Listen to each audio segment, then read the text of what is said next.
जय हिंद फ्रेंड्स, मैं मुकेश सिंह आज फिर से आप सभी का स्वागत करता हूं अपने यूट्यूब चैनल के पाइपिंग ट्यूटोरियल में। और फ्रेंड्स, आज के टॉपिक शुरू करने से पहले आप सभी से मैं क्षमा चाहूंगा, क्योंकि 2-3 दिन के बुखार और खांसी जुकाम के बाद आज फिर लेकिन काफी खखार पुकार के आया हूँ। आशा करता हूँ आप सभी को मेरी आवाज क्लियर पहुंच रही होंगी। तो आइए आज के टॉपिक पे आते हैं। आज हम सीखने वाले हैं वो है other degree offset and rolling calculation. Previous video में हमने सीखा हुआ है कि कैसे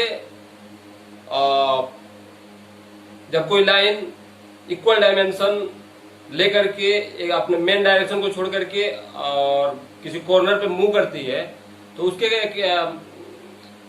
ट्रेवल पीस को और डिग्री को कैसे कैलकुलेट करते हैं। आज वही सीखेंगे कि जब अनइक्वल डायमेंशन लेकर के जब अपनी मेन लाइन को छोड़ करके किसी दूसरे एंगल पे मूव करती है तो उसे हम कैसे कैलकुलेट करेंगे। तो आइए आज के टॉपिक को पूरे अच्छे से समझते हैं। तो फ्रेंड्स, यहाँ पे हमने उसे अच्छे से समझने के लिए एक ड्राइंग ड्रॉ किया हुआ है। ये कंप्लीट ड्राइंग नहीं है, लेकिन इस पे हम वो सारी चीजें समझ सकेंगे जो हमारे लिए जरूरी है। तो सबसे पहले से भी इसे एक्सप्लेन करता आया हूं, जितनी भी अपनी आइसोमेट्रिक ड्राइंग है वो एक बॉक्स के अंदर ही मूव करती है। यानी इसके अंदर आप देखने जाए तो एक 4 और 2 6 मेन साइड है एंड इसके कॉर्नर 4 सब साइड है और उसके भी कॉर्नर के भी कॉर्नर है 4। उसके टोटल 10-12 साइड हो जाती है। तो आइए बिना देरी किए अब यहाँ आते हैं टॉपिक पे। यहाँ देखेंगे ये जो हमारी लाइन है एक कंप्रेसर 205 नोजल नंबर 7 से निकल करके टैंक, और इसमें इक्विपमेंट को लेकर के आप कंफ्यूजन मत होइएगा, ये हम समझने के लिए ड्रॉ किए हुए हैं। ऐसा नहीं है कि आप बोले कि भैया कंप्रेसर से कैसे डायरेक्ट टैंक में लाइन चली जाती है, तो उसमें कोई ये मत पालिए। इसे समझते हैं, केवल एक ये बनाया हुआ है ताकि हम समझ सके इस चीज को। कंप्रेसर 205 नोजल नंबर 7 से टैंक 207 नोजल नंबर 5 तक ये लाइन रन कर रही है। लाइन का डायरेक्शन आप देखेंगे तो यहाँ पे कुछ फिटिंग्स को भी जानते चलते हैं। ये देखिए, ये जो सिंबल दिया हुआ है ये वेल्डेड फ्लांज का है। ये लाइन यहाँ पे वेल्डेड फ्लांज लगा करके लाइन नॉर्थ तरफ जा रही है। देखेंगे ड्राइंग का नॉर्थ इस कॉर्नर को माना गया है, तो इसके clockwise north east south west हो जाएंगे। तो यहाँ से लाइन हमारी नॉर्थ जाती है। नॉर्थ यहाँ देखेंगे एक वर्टिकल ऑफसेट है, क्योंकि इसके हैचिंग लाइन जो है वर्टिकल दिए हुए हैं, तो ये लाइन वर्टिकल रोल हो रही है। फिर लाइन के कितने और इसमें जितने भी आपके हैचिंग पॉइंट है, जितने भी ऑफसेट और रोलिंग पॉइंट है, सारे अनइक्वल डायमेंशन है। जैसे पिछले वीडियो में मैं इक्वल डायमेंशन दे करके उसे समझाया था, यहाँ सारे अनइक्वल हम सीखने वाले हैं। तो 300 डाउन और 600 नॉर्थ जा करके ये लाइन रोल हो रही है, फिर नॉर्थ जा रही है, फिर यहाँ देखेंगे हॉरिजॉन्टली रोल कर रही है लाइन, क्योंकि इसके हैचिंग लाइन जो है हॉरिजॉन्टल ड्रॉ किए हुए हैं, तो इसे भी हम आसानी से समझ सकते हैं। ये लाइन हमारी यहाँ पे ईस्ट एंड नॉर्थ ईस्ट में नॉर्थ ईस्ट को कॉर्नर पे लाइन रोल हो रही है। कितना हो रही है, तो ईस्ट की तरफ 1300 गई हुई है और नॉर्थ की तरफ 2400। फिर हमारी लाइन एग्जैक्ट नॉर्थ की तरफ जाती है, फिर अप हो जाती है, फिर यहाँ देखेंगे यहाँ तक आती है वेस्ट, फिर यहाँ से लाइन हमारी ये सेंटर पॉइंट है, तो यहाँ से लाइन हमारी रोल हो जा रही है नॉर्थ टू वेस्ट। नॉर्थ कितनी जा रही है 750 एंड 2000 mm 2 मीटर वेस्ट की तरफ जाकर के ये रोल हो रही है। फिर डाउन होकर के जहाँ भी वेल्डेड फ्लांज लग रहे हैं और लाइन कनेक्ट हो जा रही है टैंक 207 के नोजल नंबर 5 पे। अब जो है क्लाइंट द्वारा आपको एक ऐसा वायर दिया जाएगा और टेम्पलेट मॉडलिंग लेके आ जाएगा, उसे भी हम सीखते चलते हैं। तो हम इसके टेम्पलेट मोड़ेंगे, तो जल्दी जल्दी करते हैं क्योंकि इसके अंदर भी बहुत टाइम लगने वाले हैं, वीडियो काफी लंबी हो जाएगी। तो मैं आशा करता हूँ आप सभी अच्छे से समझ पाएंगे इस चीज को। यहाँ से लाइन हमारी नॉर्थ जाती है, हमने फेस साइड को अपने नॉर्थ माना हुआ है, नॉर्थ जा रही है, नॉर्थ जा करके down north, north down degree ले रही है, फिर एग्जैक्ट नॉर्थ जा रही है, फिर यहाँ एग्जैक्ट नॉर्थ जा रही है, यहाँ पे लाइन रोल हो रही है, हॉरिजॉन्टली रोल हो रही है। कितनी रोल हो रही है,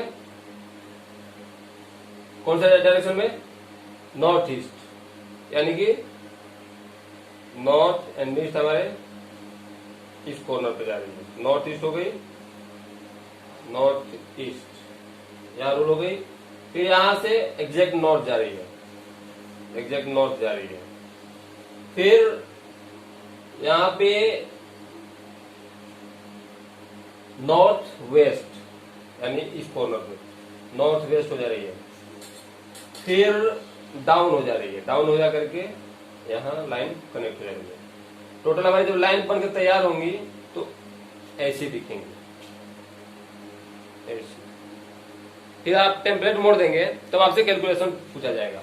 ऐसा चलो अब क्लाइंट आपसे पूछेगा कि कभी कभी ड्राइंग में ऐसे तो आजकल बहुत सारे सॉफ्टवेयर आ गए हैं, टोटल डायमेंशन वो लोग कैलकुलेट करके देते हैं, लेकिन फिर भी जानकारी के लिए कि आप कितना अंदर घुसे हुए हो, कितना डीप जानते हो, इस चीज को क्लियर करने के लिए क्लाइंट आपको ऐसा पूछ देगा, भैया ये डाउन 300 गई हुई है, ये 600 नॉर्थ गई हुई है, तो इसका जो सेंटर टू सेंटर डायमेंशन है इसको ट्रेवल पीस बोलते हैं, इसको रन बोलते हैं, इसको सेट बोलते हैं टेक्निकल भाषा में, इसे ट्रेवल। तो ट्रेवल पीस का लेंथ कितना है या फिर इसकी डिग्री कितनी है, कितनी डिग्री लेकर के मुड़ रहा है, तो ये सारी चीजों को हम जो है एक ट्रायंगल पे समझेंगे, क्योंकि ये ट्रायंगल है ही, अगर इसे देखा जाए तो 3D से 2D में ट्रांसफर किया जाए तो ट्रायंगल ही है। और ये हम लोग काफी बचपन से पढ़ते आ रहे हैं, वो मैथमेटिक्स में नहीं पढ़े थे संपूर्ण त्रिभुज, और ये सारा खेल सब संपूर्ण त्रिभुज का ही है, जिसका एक कोण 90 डिग्री होता है और बाकी सारे आपको अदर डिग्री हो जाते हैं। तो आसानी भी होता है 90 डिग्री त्रिभुज के, अगर इसके कंसेप्ट को समझने जाए तो यहाँ देखिए ये त्रिभुज के तीनों कोण है, तीनों कोणों का जो कितना हो जाता है 180 डिग्री, यानी कि कितनी भी चाहे वो कोई लंबी हो जाए कोई चौड़ी हो जाए, लेकिन जब तीनों को जोड़ेंगे तो एक 90 डिग्री है ये है और दूसरा जो है उसके अंदर में आ जाएगा 90 में ही, 30-60 हो सकता है, 20-70 हो सकता है, ऐसे ही तो 90-90 180 डिग्री हो जाता है। अगर हमको ये डिग्री हमको मालूम है 90 डिग्री है, एक डिग्री निकल गया हमारा, तो 90 में से ये वाला डिग्री माइनस करेंगे तो अगला डिग्री निकल जाएगा, काफी आसान है। अब जो है इसके कुछ और कैलकुलेशन को समझ लेते हैं। जब हमारी ए साइड बी साइड सी साइड, तो हमें अक्सर जो है ए साइड बी साइड दिया हुआ मिलता है, सी साइड कैलकुलेट करना होता है। सी साइड को कैसे कैलकुलेट, यानी कि ट्रेवल ये जो कॉर्नर वाला जो कॉर्नर टू कॉर्नर डायमेंशन है, ये कैलकुलेट करने के लिए एक साइंटिफिक फॉर्मूला, आजकल तो साइंटिफिक कैलकुलेटर आ गया है और टेक्नोलॉजी काफी आगे चली गई है, तो आजकल उतना ज्यादा लेआउट करने की और कुछ करने की जरूरत नहीं है, सीधा कैलकुलेटर में टाइप करेंगे √√a² + b², बस खलास, जो निकल करके आ गया वो इसका सेंटर टू सेंटर डायमेंशन हो गया, काफी आसान है। अब जो है इसके डिग्री को कैलकुलेट करने के लिए यहाँ थीटा मतलब डिग्री होता है, टेक्निकली बहुत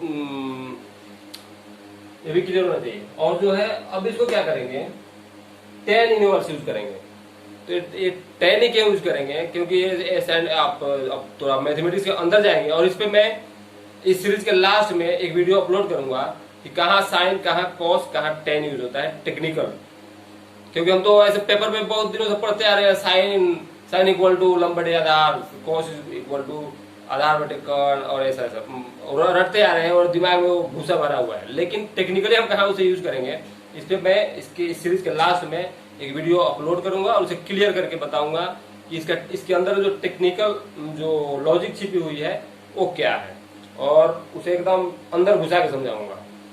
तो यहाँ हम जितना जरूरी है उतना समझते हैं, नहीं तो कंफ्यूजन हो जाएगा, पूरा दिमाग हैंग होने लग जाएगा। अब देखिए आपसे जो है, अब इसके पहले हम यहाँ से शुरू करते हैं, एक एक को समझ लेते हैं, क्योंकि सबको खाएंगे ना तो बराबर ऑर्डर देगा। तो एक को लेते हैं, इसको ले लेते हैं। इस ट्रायंगल को जब ड्रॉ करते हैं तो इसकी एक साइड कितना है 300, दूसरा साइड कितना है 600। तो इसे हम कैलकुलेट करेंगे इसी फॉर्मूला, साइंटिफिक फॉर्मूला से। क्योंकि मेरा कैलकुलेटर खराब हो गया है तो मैंने इसे कैलकुलेट करके ऑलरेडी रखा हुआ है, आपके अंदर अगर डाउट हो तो अपना कैलकुलेटर निकालिए और कैलकुलेट करिए। तो 300 600 इसके सी साइड को यानी कि इस ट्रेवल लेंथ को कैलकुलेट करेंगे root under 300 square plus 600 square, जो डायमेंशन आता है 670.82 ये मिलीमीटर आ जाएगा इसका सेंटर टू सेंटर डायमेंशन। अब ये तो आप बता दिए, फिर बोल आप सब पूछ देगा अच्छा एक कोण सी का वैल्यू निकालो, ये जो डिग्रिया है ये कितने डिग्री में लाइनवा रोल हो रही है वो पूछ देगा कि अब इस डिग्री को आप कैलकुलेट करके बताओ। तो वहां भी आपको बिल्कुल ये नहीं करना है, उसी कैलकुलेटर में फिर अब क्या करना है, शायद किसी कैलकुलेटर में वो शिफ्ट दबाना पड़ता है, शिफ्ट दबाएंगे और 10 को दबा देंगे ना तो ऊपर वाला वैल्यू आ जाएगा। वो कितना आएगा 10 इनवर्स। और 10 इनवर्स क्यों यूज करेंगे, क्योंकि 10 का जो वैल्यू है उसका संबंध होता है लंब और आधार से, और क्योंकि यहाँ पे लंब और आधार का ही हमारा संबंध है। कर्ण तो हम कैलकुलेट कर रहे हैं, इसको कर्ण बोलते हैं, मतलब मैथमेटिक्स के इसमें जाएंगे तो कोण सी को जब कैलकुलेट करेंगे तो 10 इनवर्स 300/600 यानी दोनों साइड को डिवाइड कर देंगे, 600/300 करेंगे तो ये वाला कोण निकल जाएगा, और ये कोण निकालना है तो 300/600 कर देंगे। बस इतना ही करना है, केवल उलट फेर का काम है। तो क्योंकि हमको ये कोण बोला है क्लाइंट निकालने के लिए, तो हम इसके सामने जो अगर यहाँ पे आंख लगा के देखेंगे ना तो ये वाला साइड दिखेगा, तो ये लंब हो गया, और हमारा आंखों यहाँ पे टिका हुआ है तो ये आधार हो जाएगा। यानी जहाँ पे बैठा हुआ है उसी को बेस बोलते हैं, जिसमें बैठते हैं तो उसमें बैठा हुआ है और सामने देख रहा है, तो जो दिख रहा है ये लंब है और ये आधार है। तो जब इसको हम लंब मानेंगे तो ये वाला कोण निकलेगा, क्योंकि यहाँ से हमारी आंख दिख रही है, ऐसे ऐसे हमारी आंख यहाँ पे लगी हुई है तो ये दिख रहा है, तो ये लंब हो जाएगा। जब इसे लंब मानेंगे तो ये वाला कोण निकलेगा, जब इसे लंब मानेंगे तो ये वाला कोण। बस खेल इतना ही है। अब जो है क्लाइंट हमको बोला है ये वाला निकालो, तो ये वाला निकालने के लिए 10 इनवर्स 300/600 करेंगे तो जो वैल्यू निकल करके आएगी 26.565। अब क्योंकि दशमलव के बाद 5 का जो वैल्यू होता है उसे हम 1 मान लेते हैं, मतलब 0.5 को 1 मान लेते हैं। तो यहाँ पे देखेंगे 5 6 के बाद 5 है तो ये 57 हो जाएगा 26.57।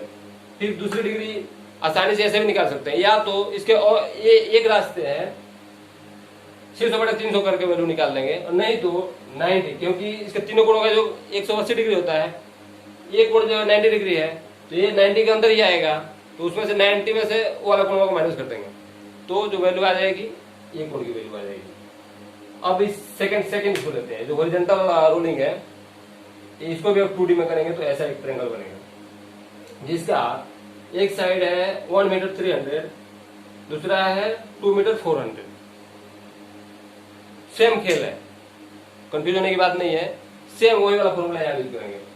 अगर ये सेंटर टू सेंटर ये स्लोप वाला क्या बोलते हैं इसको, अभी देखो मैं भूल जाता हूँ, ये क्या बोलते हैं इसको, ट्रेबल पीस, तो अगर टेक्निकली भाषा में रन से ट्रेबल बोलते हैं। तो ट्रेबल पीस निकालना है तो रूट अंडर सेम साइड ए स्क्वायर प्लस बी स्क्वायर, जो वैल्यू निकल करके आई 2729.468 को एक कोण बोल दिया तो 10 इनवर्स 1300/2400, जो वैल्यू निकल करके आई वो इसकी डिग्री की वैल्यू हो गई, और इसमें से 90 में से माइनस कर दिया तो ये वाली कोण निकल गई। नहीं तो 10 इनवर्स और चेंज कर दिया, इसके उल्टा कर दिया तो उल्टा कोण निकल जाएगी। फिर यहाँ पे एक और लाइन हमारी हॉरिजॉन्टली रोल हुई है, इसे भी अगर 2D में करेंगे तो ऐसा एक ट्रायंगल बनेगा जिसकी एक साइड की वैल्यू है 750, दूसरी है 2 मीटर। इसे भी सेम फॉर्मूला से कैलकुलेट करेंगे तो 2136 ट्रेबल लेंथ आ जाएगा, और ये कोण आ जाएगा 20.56 डिग्री। तो 90 में से वो माइनस करेंगे दूसरा कोण निकल करके इतना आ जाएगा। बस इतने का ही खेल है, और क्लाइंट आपको कंफ्यूज कर देगा और आपका सैलरी काट देगा। तो मैं आशा करता हूं अब के बाद आपकी सैलरी नहीं कटेगी, और सैलरी बढ़ा के मिलती है तो थोड़ा थोड़ा मेरे को भी ट्रांसफर कर दो, मैं गूगल पे नंबर दे दूंगा। और मैं ये भी आशा करता हूं कि वीडियो आप सभी के लिए बहुत ही लाभान्वित साबित होगी। तो मेरा हौसला बढ़ाने के लिए इसे ज्यादा से ज्यादा शेयर करें और ज्यादा से ज्यादा लोगों तक पहुंचाएं, और सब्सक्राइब भी करें, क्योंकि सेटअप बहुत महंगा लगा हुआ है। सामने जो कैमरा भी है वो भी महंगा ही है, जिसपे हैंग किया हुआ हूँ, वो स्टैंड भी स्वदेशी स्टैंड है, एकदम देसी स्टैंड है, और बाकी जो मेहनत लग रहा है वो तो लगी रहा है। तो इसका बस मजदूरी उतना ही, सब्सक्राइब करिए और ज्यादा से ज्यादा लोगों तक इसे पहुंचाइए, क्योंकि ये चैनल बहुत ही एडवांस चैनल होने वाला है। मैं आप सभी को के साथ एक मतलब ये करता हूँ, घमंड नहीं कर रहा हूँ, मतलब ऐसा मेरा एक ये है। तो और क्या बोलूं, और मैं आशा ये भी करता हूँ कि आप सभी से अच्छे से समझ पाए होंगे, और ऐसी चीजों को एकदम डीपली और अच्छे से सीखने के लिए आप मेरी क्लास यूनिक पाइपिंग ट्यूटोरियल जो ऑफलाइन में चलाता हूँ उसके मंथली 999 यानी 999 पे करने हैं, और एकदम अच्छे से पाइपिंग के टोटल कंसेप्ट को आप सीख सकते हैं। So thanks for watching my friends, see you with next video, thank you.